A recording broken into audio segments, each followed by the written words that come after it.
বহু বছর আগে মরুভূমির কিনারে স্থির হয়ে দাঁড়িয়ে থাকা ছোট্ট রাজ্য ছিল নুরানিয়া। রাজ্যের চারদিকে ছিল অনাবাদী শুষ্ক প্রান্তর, আর তার মাঝে দাঁড়ানো প্রাসাদ ছিল যেন অগ্নি ফুলের মতো ঝলমলে। দেশ ছোট হলেও রাজা সুলতান আজহার ছিলেন সুবিচারী, দানশীল এবং নামকরা নেতা। কিন্তু তার হৃদয়ের প্রকৃত ধন ছিল একটি মাত্র জিনিস, তার মেয়ে রাইহানা। রাইহানা জন্মেই তার মায়ের মুখ দেখেনি। জন্মের মুহূর্তেই রানী ফিরদাউস পৃথিবী থেকে বিদায় নিয়েছিলেন। তাই রাইহানাকে ঘিরে রাজা আজহারের ভালোবাসা ছিল অগাধ। কখনো চোখের আড়াল করতেন না, কখনো কোনো ইচ্ছা অপূর্ণ রাখতেন না। প্রাসাদের প্রতিটি কক্ষ তার জন্য সুন্দরভাবে সাজানো, প্রতিটি খেলনা তার জন্য বাছাই করা, প্রতিটি শিক্ষক তার জন্য নির্বাচিত। রাইহানা ছিল শান্ত, নরম স্বভাবের, বিনয়ী এবং আল্লাহভীরু মেয়ে। ছোটবেলা থেকেই মানুষকে সাহায্য করা, দরিদ্রের প্রতি দয়া আর সত্য কথা বলা, এসবই ছিল তার স্বভাব। রাজার মনে একটাই দুশ্চিন্তা ছিল, যে মেয়ে এত দানশীল, সে কি বুঝবে রাজকীয় ক্ষমতা কত মূল্যবান? এ কারণে রাজা মাঝে মাঝেই তাকে একটি প্রশ্ন জিজ্ঞাসা করতেন, বেটি, এই পৃথিবীতে কি আমার চেয়ে বেশি উদার, দানশীল কেউ থাকতে পারে? প্রতিবার রাইহানা শান্তভাবে হেসে বলতো, জি হ্যাঁ আব্বাজান, নিশ্চয়ই আছে। একজন আছেন যিনি আপনার চেয়েও বেশি দানশীল। এ উত্তর রাজাকে বিরক্ত করত। তার মনে অস্বস্তি জমতে থাকত। তিনি ভাবতেন, এ কেমন উত্তর? আমার মেয়ের চোখে আমি কি এত ছোট? কিন্তু রাইহানা মিষ্টি হাসিতে সব মুছে দিত। তবু তিক্ততার বীজ রাজার মনে জমে উঠছিল। একদিন দুপুরে রাইহানা দরবারে এসে তার পিতার সামনে দাঁড়ালো। তার চোখে আলো, মুখে প্রশান্তি। রাজা জিজ্ঞাসা করলেন, আজ খুব খুশি লাগছে তোমাকে বেটি? রাইহানা বলল, আব্বাজান, আজ প্রাসাদের বাইরে একটি দরিদ্র পরিবারকে খাবার দিলাম, তারা খুশিতে কেঁদে ফেলল। রাজা দীর্ঘশ্বাস ফেললেন। কিছুক্ষণ পরে আবার প্রশ্নটি করলেন, বলতো, আমার চেয়ে বেশি দানশীল কেউ আছে? রাইহানা এমনভাবে হেসে উত্তর দিল যেন সত্য জানে, জি হ্যাঁ আব্বাজান, আল্লাহ আছেন। এ উত্তর এবার রাজাকে তীব্রভাবে আঘাত করল। তার অহংকার কেঁপে উঠল। মনে মনে বললেন, এত বড় কথা? আমার নিজের মেয়ে আমাকে শেখাচ্ছে কে দানশীল? তাৎক্ষণিক রাগ তাকে ভুল সিদ্ধান্তে ঠেলে দিল।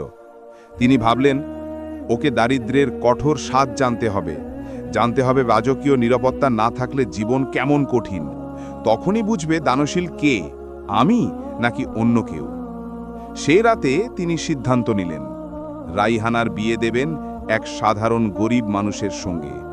প্রাসাদ, সম্পদ, চাকচিক্য সব কিছু থেকে দূরে। পরদিন ভোরে এক ফকির দরবারে এলো। তার নাম ছিল সাইয়াদ কামিল। চেহারায় দারিদ্র্য, পোশাকে ধুলি ঝরা, হাঁটার ভঙ্গিতে ক্লান্তি। সে ভিক্ষা চাইতে এসেছিল। সুলতান আজহার গভীরভাবে তার দিকে তাকালেন। এক মুহূর্তের মধ্যেই সিদ্ধান্ত নিলেন, এই লোকের সঙ্গেই আমার মেয়ের বিয়ে হবে। তিনি ফকিরকে দাঁড়াতে বললেন, তুমি কি বিবাহিত? ফকির ফিসফিস করে উত্তর দিল, না হুজুর, আমার একটি শর্তে তুমি আমার মেয়েকে বিয়ে করবে। সে কেবল গায়ে থাকা কাপড় নিয়েই যাবে, আর কিছু নয়। ফকির বিস্ময়ে বাকরুদ্ধ। শেহজাদিকে বিয়ে করা, এ যেন কল্পনার অতীত। সে বলল, হুজুর, আমি তো কিছুই দিতে পারবো না, শেহজাদির যোগ্যতা আমার নেই। রাজা উত্তর দিলেন, তোমার কিছুই দিতে হবে না। এইভাবেই রাইহানার বিয়ে সাইয়াদ কামিলের সঙ্গে হয়ে গেল, নিঃশব্দ, নিশুৎসব, নিসাড়ম্বর। প্রাসাদের সোনার দরজা থেকে নিমিষে রাইহানার ভাগ্য ঘুরে গেল। কামিল তাকে নিয়ে শহরের বাইরে তার ছোট্ট কুটিরে গেল। মাটির দেয়াল, খসে পড়া খড়ের ছাদ, একটিমাত্র চাটাই। রাইহানা কুটির দেখে মাথা নিচু করে আল্লাহকে স্মরণ করল, হে আল্লাহ, তুমি সর্বদা আমার রিজিক দাতা, আমি তুমি যা দাও তাতেই সন্তুষ্ট। কামিল লজ্জায় মাথা নিচু করে বলল, শেহজাদি, আমি কিছুই পারিনি করতে, তোমার বাবার আদেশ মানতে হয়েছিল। রাইহানা তার মুখে হাত রেখে বলল, আমি দুঃখিত নই, কখনোই নই। আল্লাহ যা দেন তাতে রহমত থাকে। চলো আমরা দুজনে চেষ্টা করে এই জীবনকে সুন্দর করি। এরপর সে নিজের আঙুলের আংটি খুলে দিয়ে বলল, এটা বিক্রি করো, একটু ভালো ঘর নাও। সেই আংটির অর্থে ছোট্ট একটি ঘর ভাড়া হলো। পরদিন রাইহানা তার কয়েকটি মূল্যবান পোশাক দিল বিক্রি করতে। তারা দুজনে শান্তভাবে দিন কাটাতে লাগল। এক রাতে রাইহানা কামিলকে বলল, এখন তোমাকে কাজ খুঁজতে হবে প্রিয়, আমার দেয়া সব শেষ হয়ে গেছে। সেদিনই কামিল বেরোলো কাজের সন্ধানে।